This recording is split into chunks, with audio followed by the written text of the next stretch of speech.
say, my people. My people. Say, my people. My people.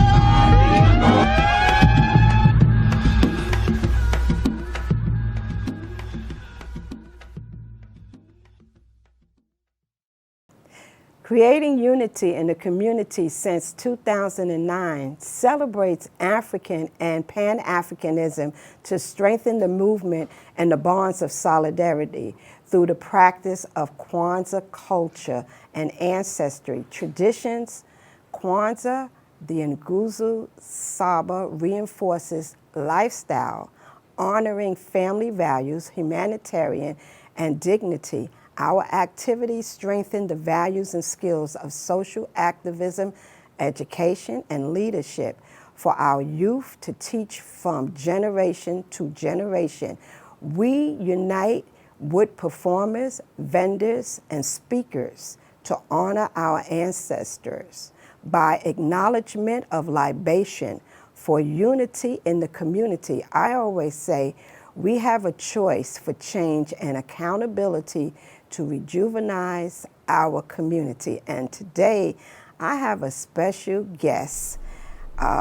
She is the in charge of, or the director of, Brown Eyez Magazine. Her name is Yes, Pojanee Fleury. Fleury, Miss Fleury. Yes. Miss Pojanee Fleury, and she's going to tell us all about her magazine and how she got started and the reasons why you end up starting this magazine. Excited. Is it just based out of Harlem, or is it for everyone? I know you had a lot of different people on your cover, everything from hip-hop artists to holistic people and just regular people in the community that's doing community work with various non-for-profit organizations. So tell us a little bit about yourself and how you got started. Thank you so much. I apologize for my very difficult name that my parents wanted to give me.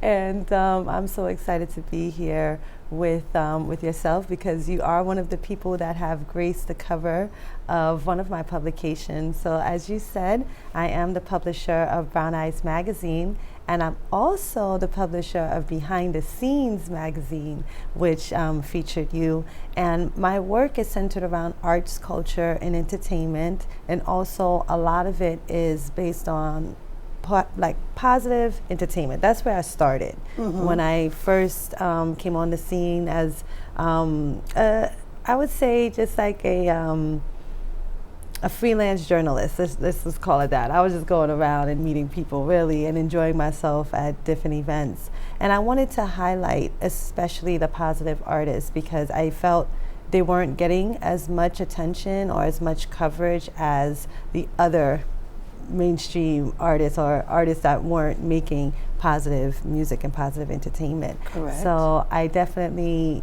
had a vision of creating a safe space for the exchange of ideas, for education, for just coming together as a community to talk about health, but in a way that would be entertaining and fun and lively. So that's how we ended up working with so many different artists over the years to bring in So let me say, so what are some of the basic or subjects or the basic topics that you go out to interview or you cover in your magazine? So as I mentioned, our big thing is holistic health. We want to educate, so we have a lot of information about body wellness, mental wellness, spiritual, enlightenment and all of that great stuff. And then we also focus a lot on the arts, culture, and entertainment. Who is doing what community leaders are presenting arts and culture in the community. And we also feature a lot of just worldly, current events, what's happening around the world, things that are important to us, things that we should be keeping up to date on. Okay, all right, sounds really interesting. So who are some of the people that have graced your cover of your magazine. Can you tell us some of the people that? Yes, of course. So I had the legendary, I mean, they're living legends right now, but Morgan Heritage, of the Morgan Heritage family out of Jamaica, a very well-known group that has brought positive entertainment for decades now, off of actually after their father did that as well, Denmore Morgan, who I got to meet and interact with. I didn't get him on the cover, but he definitely knew about Eyez Magazine, so that was really cool. We've had Melanie Charles, who's a Haitian jazz singer. We've had Eric Roberson, who's a neo-soul singer out of New York. A lot of New York people, right? Right. We've had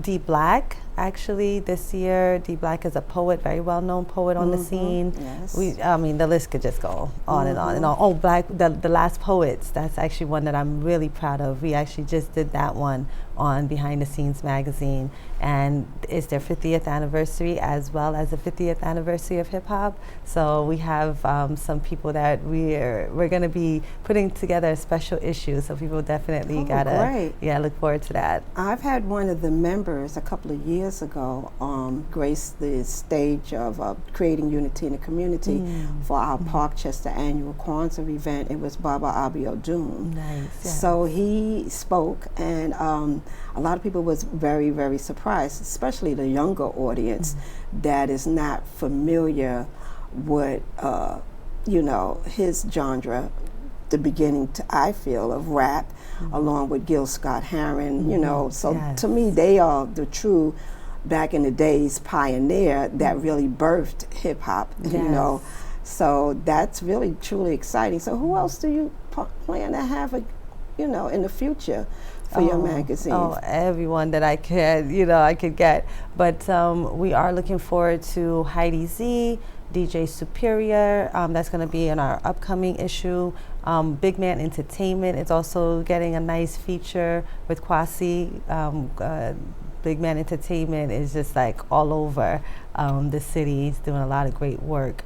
And just the list goes on. We have an issue come out almost like every quarter, and it's always like new, fresh faces, especially in behind the scenes, because we actually feature 4 people each quarter. Okay.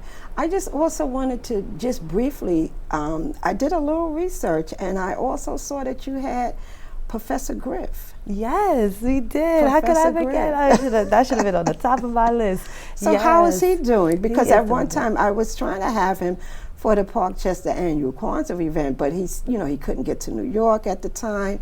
The schedule, didn't permit. So how you going to have Professor Griff on your magazine? Or you interviewed him? Yes, we interviewed him already. He was in an issue last year, and it really was an amazing experience because he gave me such an education. It wasn't even an interview; like I got educated.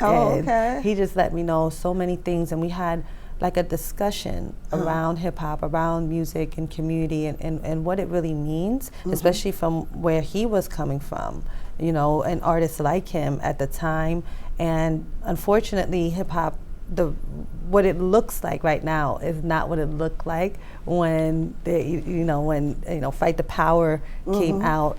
And even though I would say hip hop is pretty revolutionary, just in the way it's delivered, it's a totally new genre that the world had never seen before. But unfortunately, because of corporate influence, let's make it a nice term, corporate influence, it has changed a lot. That there's so many elements, and you can't change the history, you can't change its roots. And the roots are very revolutionary. And just being able to get on the mic, just even sit in a place like this and that our voices be heard is revolutionary. So I really admire Professor Griff. He's not one of the mainstream, actors and, mainstream players out there, but he's so important to the culture, and I was so honored. And it's so funny because I just because he's very open. He's always giving out his phone number. He has this podcast, and he gave out his phone number. And I'm like, is this really his phone? Am I really gonna, get him if I reach out? And I did. I texted him. It was him. I asked for the interview, and he was like, yeah, sure. He's like, I'm honored. Right. Out of all of the members of Public Enemy, I know he also has a huge following overseas in England as well. A lot of people tune into his podcast in England. He has big followers over there, and but that's really great. But what else can you distinguish between Brown Eyez Magazine and In the Street? What is the difference between the two, or is there a difference between the two? Absolutely, and I'm glad that you asked that, because people at first glance they say, oh, she runs a magazine, and they think it's just one magazine, but I've actually built out several different publications, and Brown Eyez Magazine is strictly about positive entertainment and holistic health. Okay. And that's where I started. That is my foundation. And although it was great, I got a great community response. It was back in 08, 07, and there's still people that are following me to this day that get the magazine anytime we drop it. They're like, can't wait for the next issue. Right. And it was really an amazing experience. But as I became more of a media professional in the community, I got more and more opportunities to be outside of that narrow scope of positive entertainment. Okay. And in order to really preserve the mission of Brown Eyez Magazine, we created Behind the Scenes Magazine as a sister publication to cover the things that we couldn't cover in Brown Eyez. Okay, great. Well, where can people also, get a chance to go out or be a part of some of your events that you have? I know a lot of times you do have various events in the Harlem community. So tell us a little bit about that, and are we going to be looking for anything in the near future as well? Yes, actually this Sunday, right now it is August 24th, and on the 27th, on Sunday, we'll be having our annual Holistic Health Fair. This is a Brown Eyez affair, so it's all about holistic health that day. It's going to be on the plaza of the State Office building. So by the time this airs, we'll already have it. But I am so excited. I mean, this is going to be the best year yet. We've had tons of engagement, tons of support for this event, and so it's actually going to be a concert and a health fair. So we're going to have a lot of performers, local performers come out, of course, all positive, and giving that real good compliment to the holistic health. And this is something that I've always done. This is my foundation. So this is definitely my baby, and we will continue to expand on this project, on just being out in the streets with holistic health. We don't want to keep it inside of buildings. We don't want to keep it in little centers and different little places. We want to bring this out. So we have Our Healthy Streets as well. It's Our Healthy Streets NYC Borough Tour. So we've already done Harlem for the summer, and in the fall we're gearing up for the Bronx, and we'll be on Cedar Lane at East 151st Street every Saturday starting September 9th, and we'll go all the way to October 28th. And we'll be out there every Saturday, and we'll be doing things for the young people with STEM, and we'll have a whole bunch of holistic health activities that people can engage in. Wow. And this is a part of the Open Streets with DOT. So we are, even though Cedar Lane is a small street, but we are in the streets, with this. Right, and the statistics here in the Bronx, far as health is concerned, we're challenged on every level with disparities of cancer, diabetes, you name it. And that was one of my initial projects that I had put forth too, is the green market, because I saw the need in the Bronx community, in the Bronx borough period, that we had the least amount of grow green markets here in New York, so in the Bronx. So that's when I had partnership with Grow Green New York, and since then it has grown, but it's still a lot more that really needs to be done and taught consistently each and every year, as new generations come up, they also need to be introduced to healthy living, healthy lifestyle, because, you know, the result is, you know, you're having a lot of diseases. And a lot of diseases, some of them are preventive. If you eat, you know, have a proper diet and discipline as far as everything holistic. I just don't believe in like just the diet. I go as far as, you know, acupuncture, herbology, spirit. All of the above. It's very, very important. The homeopathics, the Reiki, the yoga, you know, the entire holistic discipline that a lot of us are turning back to because of us facing so many health challenges, especially here in the Bronx. It's really very needed.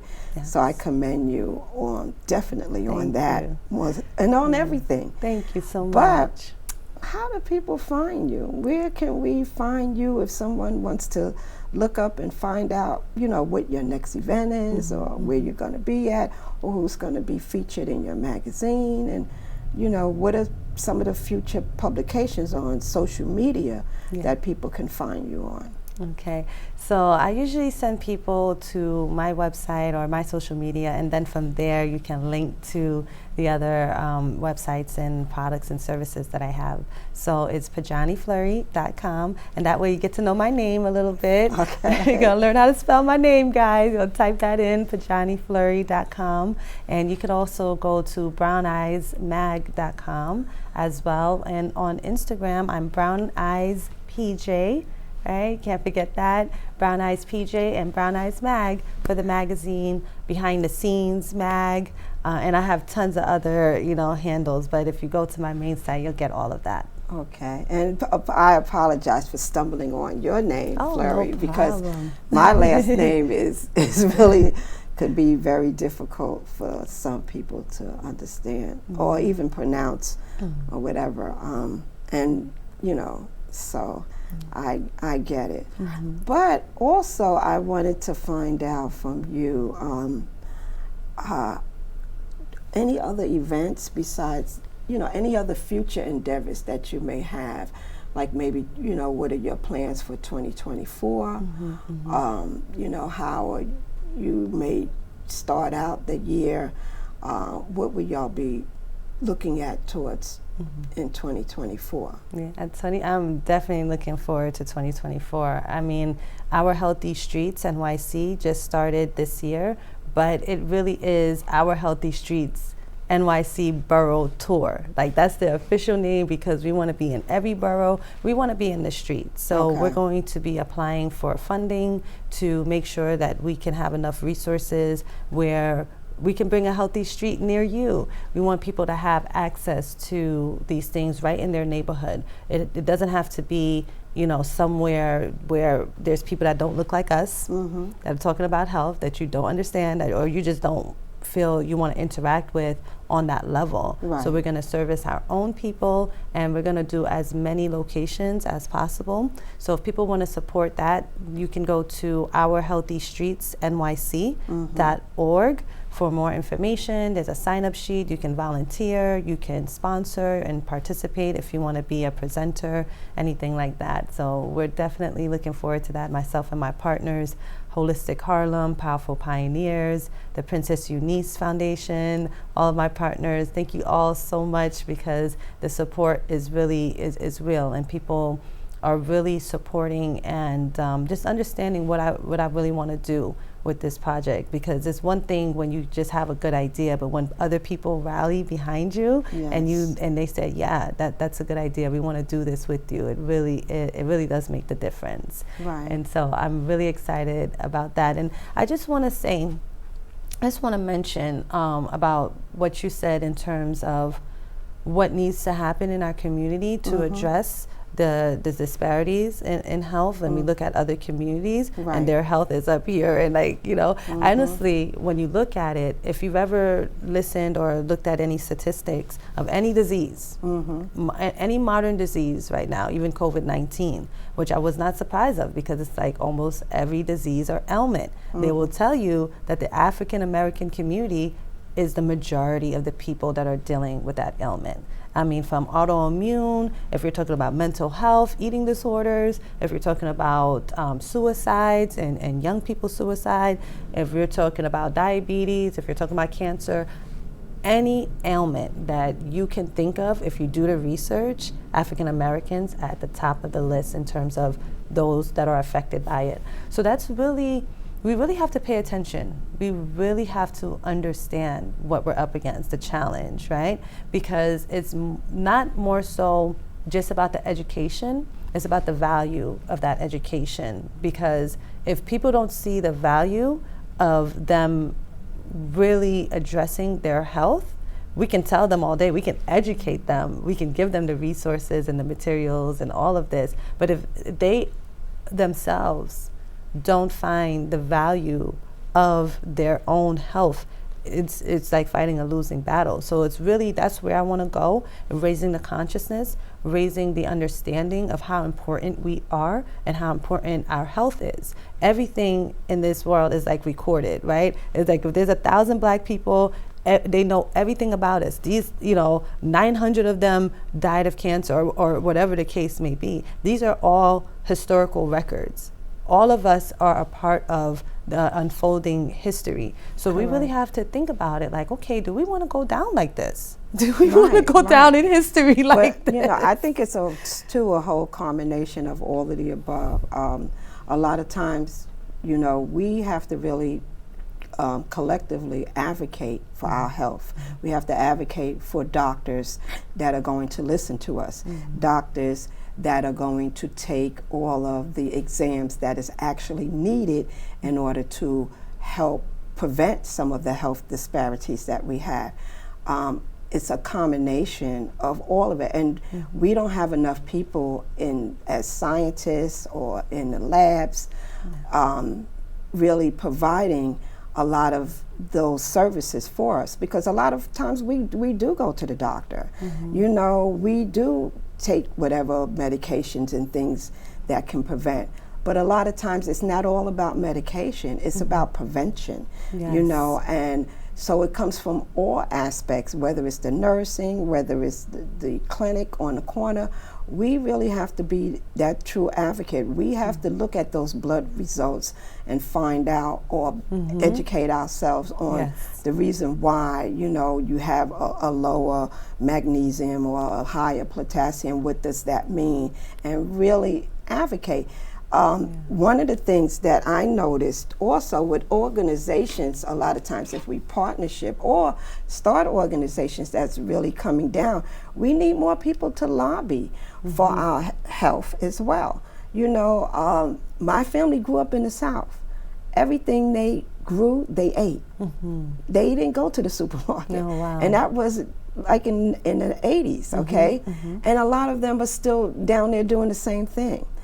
But, again, just like you said, just not being educated or giving the information to people, it has to be a way of life. Yes. Your whole lifestyle has to change. And most people that say that they have overcame diabetes or overcame COVID or cancer or anything else, they have to change their entire lifestyle. That starts with the mental, the spiritual, and the physical, which you're putting in your body, and taking care of all of those aspects one by one and all together. So if one person in the family is doing it, the whole family has to do it. I can't just have a vegan meal and then you're having something else over here. How is that really helping? Or I'm trying to promote, meditation, and, you are busy following some nonsense on, as far as crime is concerned. Not saying that that's not important, but a lot of those are distractions.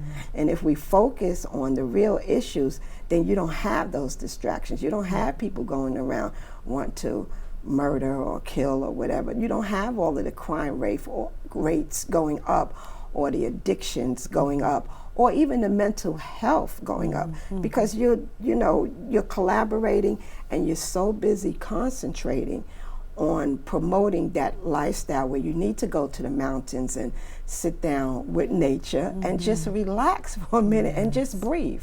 Just breathe. You know, just get away from a lot of the distraction, and not just you yourself, a whole group of people. During the pandemic, a group of us, we went upstate. He took maybe about 20 of us up there, and we went to visit a monk, a monastery monk up there. And I also took my singing bowl. Okay, so I said, I'm going to take my singing bowl. I'm going to start ringing to the trees and the birds and everything else. And everyone else took the big hike. They went straight, they took the hike, and they were able to see New Hampshire and Maine or whatever. They went upstate. And it was so nice. But not only that, it was so many other people up there too. Okay, Trying to get away. trying to get away, trying to get out of the city. It's so very important that we maintain optimum health, whether we are taking an instrument, learning different instruments, going to craft class, joining a theater group. It is so very important that we also seek therapy. That is the most helpful way that we can go about trying to maintain optimum health. Health is our wealth, and without our health, we have nothing. So it's very, very important, more so than just fruits and vegetables. It's a way of life. So whatever crafts or disciplines that you're in, swimming, aerobics, Tai Chi, whatever it is, that you have to really go out there and seek it in order to maintain your health. So, saying all of that, I just would like to thank my special guest, Pojanee Fleury. It has been a real pleasure. I hope you come back again, because talking about green markets and vegetables and fruits and vegetables is very near to my heart.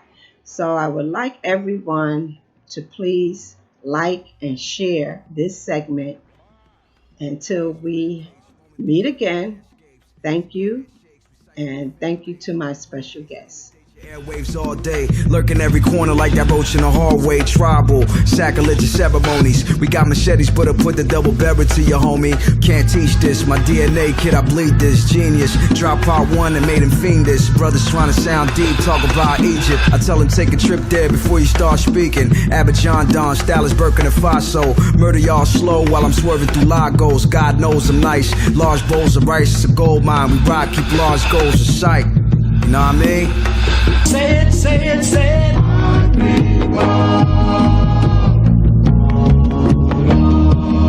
My people. Say it, say it, say it. My people. I'm futuristic. I rap in a DeLorean, bums, I'm cum laude, slum valedictorian. When I bless, I get pressed like Patarians. I hit them with the African heat, sub-Saharan. Casinos in my section, we call it a cesarean. A force of a galloping horse, no Sagittarius. Clandestine, guided by my ancestors. Shark Tank, sparking idea, get mad investors. Cameroonian, Liberian anthems. Whole team shady like Nigerian bankers. Used to have anger issues, now I let the slang hit you. When the music got you traveling lands, then it's official. I'm a survivor, came a long way from the bottom, and now I got it. Sip coladas in Addis Ababa. Modern day Garvey, Marcus, Logic, the richest continent. Coming together, we marching. It's for my people. Say it, say it, say it. My people. My people. Say it, say it, say it. My people. My people.